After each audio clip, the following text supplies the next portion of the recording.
Como é trabalhar na inteligência da Força Aérea de Israel? Bem interessante. O que é exatamente esse trabalho que você faz? Bom, o exército israelense ele é um exército gigantesco e complexo. Ele é uma engrenagem oleosa muito grande, que tem muitas engrenagens umas ligadas nas outras, que todas rodando, tudo o negócio roda junto. Então, a inteligência ela é responsável por dar ao comando geral, que depois se reporta ao ministro da Defesa e ao primeiro-ministro, as informações necessárias que o Israel precisa saber para evitar guerras ou atentados.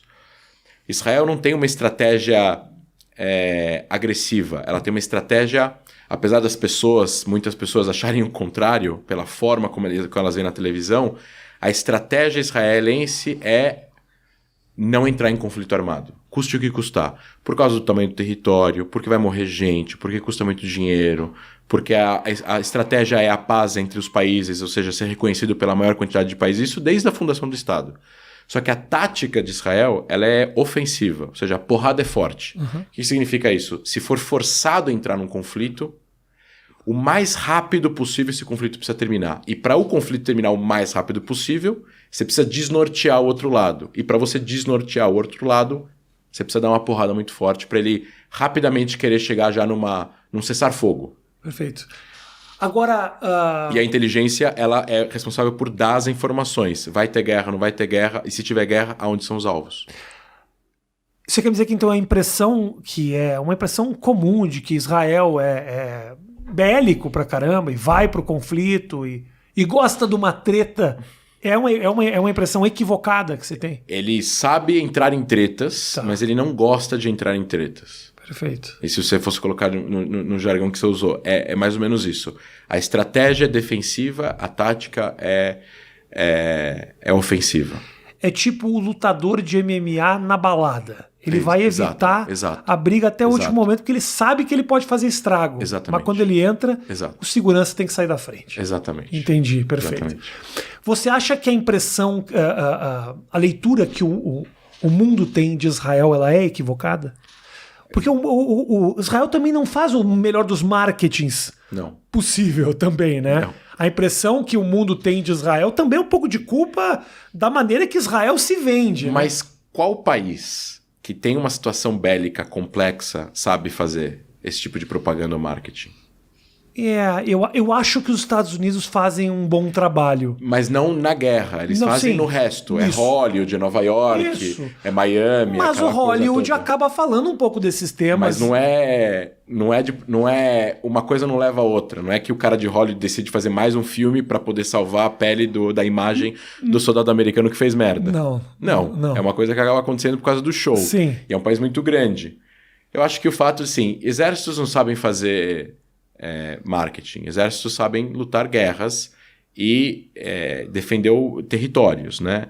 Então, assim, o que existe é toda uma ideia em volta do que é Israel. E no meio disso você tem muitas coisas complexas. A história do país, a Guerra Fria, as intenções os interesses americanos e soviéticos na região durante os primeiros 50 anos do país. Então, assim, agradar os árabes ao máximo para eles não ficarem bravos com os americanos, mas ao mesmo tempo manter uma posição de estratégia no Oriente Médio, puxando os países da região para, enfim, terem relações com os Estados Unidos.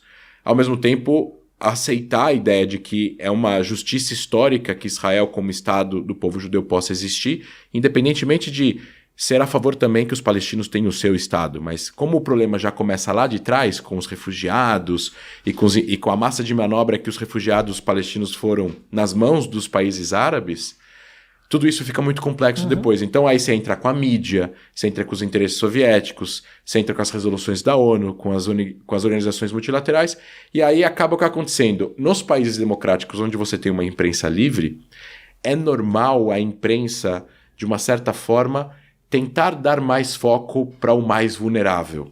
No caso, os árabes. Ou para o mais fraco.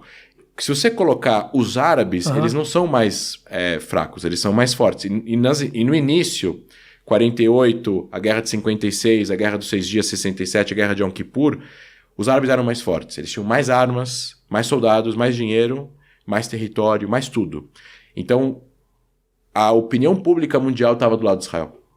Quando isso muda e a guerra árabe-israelense termina, porque Israel vence todas essas guerras, e aí faz a paz com o Egito, e aí a guerra passa a ser assimétrica, que é grupos militantes assimétricos contra Israel, aí esses grupos têm menos força que Israel. E aí Israel vai usar o seu hardware, que seria tanques e aviões, ou softwares, inteligência, contra grupos que não têm esse tipo de coisa. Sim. E isso é que não se mais conversam proporcional. muitas vezes. Exato. E aí a mídia, obviamente, vai ter uma dificuldade de trazer. Porque se a mídia fala, não, na dificuldade de atingir alvos do Hamas, Israel acaba atingindo os civis. Isso é uma forma correta de colocar. Mas na hora que você coloca Israel mira em civis, isso já não é verdade. E dá para mostrar que não é verdade. Mas ao mesmo tempo as pessoas veem na televisão que morrem 10 pessoas em Israel e 100 pessoas em Gaza. E muitas pessoas leigas falam, bom, morreram 100 pessoas em Gaza, 10 em Israel, Israel culpado. E não é bem assim, você não mede culpados por número de mortos. Morreram mais alemães do que ingleses na Segunda Guerra Mundial e os alemães eram culpados. Perfeito.